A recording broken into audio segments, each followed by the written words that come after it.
Hey everyone, welcome back for another deep dive.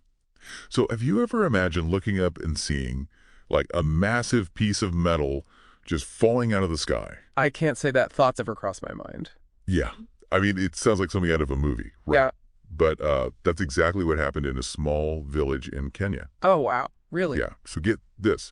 A 500 kilogram, like 2 meter wide ring of partially burnt metal just crashed down out of nowhere. It was definitely big enough to make a serious impact, and news reports are saying that villagers were totally freaked out. I mean, can you blame them? One woman was even quoted as saying, "Is the world ending?" Yeah. I mean, I think I'd be asking the same thing if I saw a giant hunk of metal plummeting towards Earth. Right. And another villager said he was worried it was going to, like, crash right through someone's roof. Right. I mean, that's a pretty reasonable fear. Yeah. So we wanted to take a deep dive into exactly what happened and um, maybe even look at the bigger picture of space debris, Mm-hmm. because, well, this thing falling out of the sky, it's kind of a scary reminder that all that stuff we're sending up there, it doesn't always stay up Yeah. there. Right. Yeah, Exactly. It is a pretty dramatic way to highlight that issue for sure. totally. So, okay, back to this mysterious metal ring. Okay. So, nobody's totally sure where it came from yet, Hmm. but Kenya Space Agency, they think it was probably a separation ring from some kind of launch vehicle. Oh, okay. So like a rocket launch. Exactly. Yeah. So basically, these rings, they're a super important part of getting rockets into space. I mean, think about it. Rockets are huge, and they have all these different stages, right? Hmm. And as the rocket goes up, it needs to like shed those stages to get lighter and go higher. Right, right. Like it's shedding its skin as it climbs higher and higher. Yeah, exactly. And these separation rings, they're what make that happen.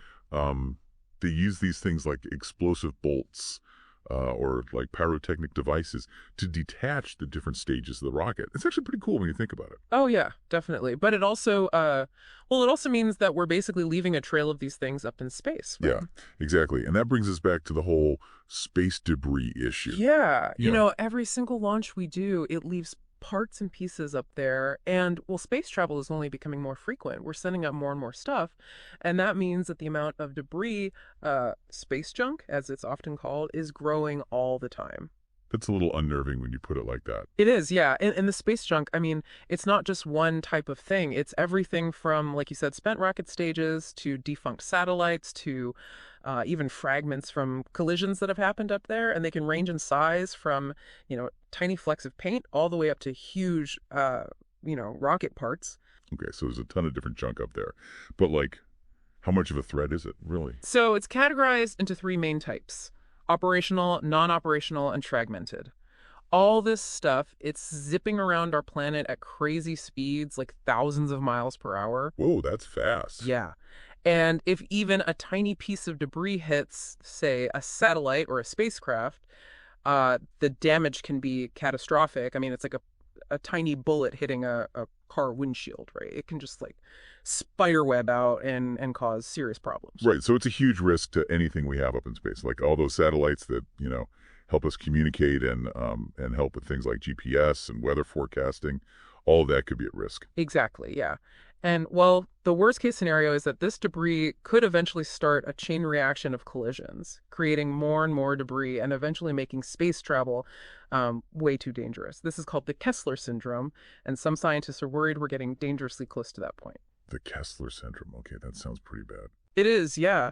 And we've already seen some pretty alarming incidents here on Earth. Mhm. Remember that SpaceX Dragon capsule part that landed on a sheep farm in Australia in 2022? Oh, yeah. Talk about an unexpected delivery. Right.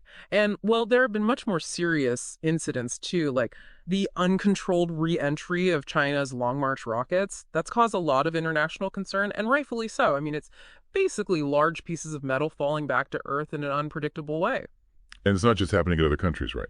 There was that family in Florida.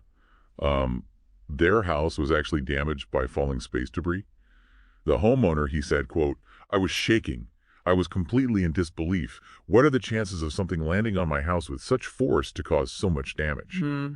That's pretty scary stuff. Yeah, it really puts things into perspective, and that's why we need to talk about this. Because it's not just a hypothetical threat anymore, it's a reality. Okay, so we've established that space debris is a real problem.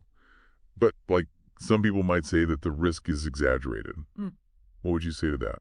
Well, it's true that the chances of any one person being directly harmed by space debris, they're still relatively low, but the overall risk, it's definitely increasing, and the potential consequences of a major incident, they're significant enough that we need to be taking this seriously. Like, imagine a large piece of debris hitting a crucial satellite. I mean, it could disrupt communications, navigation, weather forecasting. I mean, the impact on our daily lives could be huge. Wow, okay. Yeah, that's a good point. So what can we actually do about this? Like, is there any way to clean up all this junk that's already up there? Yeah, so there are actually a number of promising solutions being explored, Uh, like active debris removal technologies, for example. These are things like robotic arms or nets that could capture debris and then deorbit it, basically steer it back into Earth's atmosphere where it would burn up. that's pretty cool. Yeah, it is pretty cool. It's like a giant claw machine in space. Right. I can't believe we're even talking about that.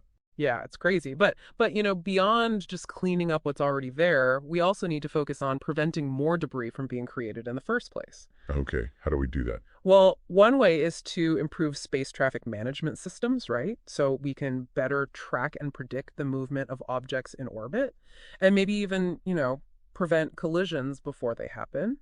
And another really important thing is designing future spacecraft with sustainability in mind. So incorporating features that minimize debris creation or enable end-of-life disposal. That makes sense. So it's like being more responsible about what we're sending up there and how we're doing it. But isn't this something that like requires international cooperation? I mean, space isn't owned by any one country. You're absolutely right. It does require international cooperation. And actually, there are already some frameworks in place, like the UN's Outer Space Treaty. It promotes the peaceful use of space and says that everyone is internationally responsible for any damage caused by space objects they launch. But well, these treaties they were drafted decades ago, and they might need to be updated to really address the current challenges we're facing with space debris. We need to work together to establish some really clear guidelines for responsible space practices, debris mitigation, and liability, so that everyone is on the same page and we can avoid any space junk related disasters in the future. Right. So it's complicated. It's more than just like cleaning up what's already there. It's about changing how we approach space exploration as a whole. Yeah, exactly. And I think, the incident in Kenya, as scary as it was, it's a good reminder that we need to be having these conversations. We need to be thinking about the long-term sustainability of our activities in space, and we need to be working together to find solutions. Okay, so let's recap. We started with a pretty shocking event in Kenya that highlighted the very real dangers of space debris. And we've learned that it's a growing problem, but there are also some really cool and innovative solutions being developed to address it. And we've talked about the importance of international cooperation and responsible space practices to ensure that we can continue exploring space safely and sustainably for generations to come. Right. And now, for all of you listening, we want to leave you with a thought. What if this had happened in your neighborhood? I mean, how would you feel? Mhm. And what role do you think each of us has to play in making sure that space exploration doesn't turn into a cosmic junkyard? Keep exploring this topic and let us know what you think. Yeah, we'd love to hear your thoughts. There's a lot to consider, and well, the future of space exploration depends on all of us